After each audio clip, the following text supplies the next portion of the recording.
Yeah, you mentioned Alcaraz, and I listened that you say this guy's move that there is no tomorrow, and it's very accurate. What does Alcaraz bring to the tennis world and to the tennis game right now? Well, as much as I just went goo goo gaga on Djokovic, if this guy doesn't get injured, okay, because he moves so violently, I'm just concerned about that with him. I mean, anybody can get injured, but this is a different animal. This is something the tennis world has never seen. I've seen everybody over 40 years, and I've seen them as kids, and I've seen how they mature. I've seen how it went this way, that way, that way, and that way. Okay. The tennis world has never seen a guy like Carlos Alcaraz. He's a combination of Djokovic. I mean, he's a combination of Djokovic, Federer, Nadal, and Agassi, all wrapped in one.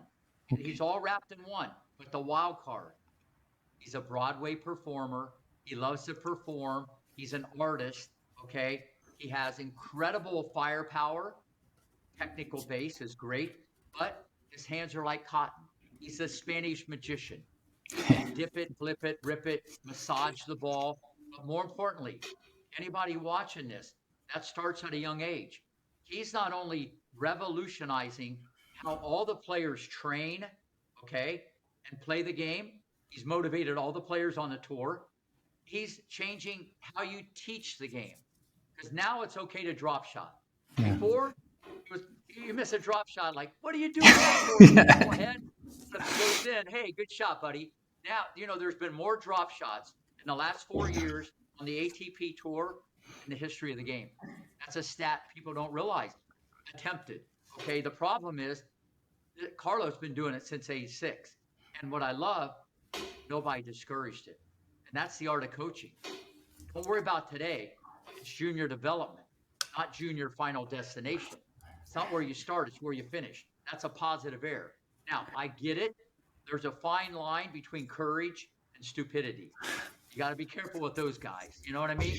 And even on TV, they go the other way. I don't know if I'd have tried that.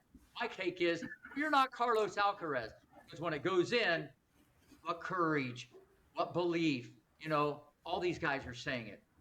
At the end of the day, we've never seen anybody have the full package, but it's between the ears. It's a game of ear, ear to ear, game of inches, but his makeup speed is like Yeah. no other. There's been a lot of people fast and quick. We can go back through time, but he hits another gear. All right. And when he gets there, he's calm and he can have options, and he's not afraid to try it. And he's able to modify and adapt his game. Okay. And that's why I think Medvedev, as much as I love that guy, he just loves to torture people. But I think it's a bad matchup for Medi. Unless Carlos something checks out mentally, I think he'll be able to exploit him with drop shots, drop volleys, serving wide, kicking the ball. Medvedev's going to be in row three. It's a Yeah. bad matchup. He Yeah. has better motor skills than Rublev. Okay. So, Yeah. but that doesn't, listen, everything can be a bad matchup, but you can still beat the guy. He's not going Yeah. undefeated. I'm just saying, we've never seen like this. Biomechanically, I would tweak his serve. That's another discussion. But at the end of the day, we've never seen anything like this ever. Okay. And he has that mentality. I just love to play. And like I said, his two best friends might be his mom and dad because he's full of gratitude, appreciation, and when you have that inside of you, you stay grounded because everything around him has changed. Hundreds of millions of dollars. He'll probably become the quickest billionaire, by the time he's 22 years old. Everything's going to be around him that's going to change. You know what? He's such a competitor.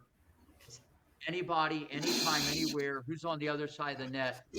I saw that 3 years ago, and everything I predicted has pretty much come true.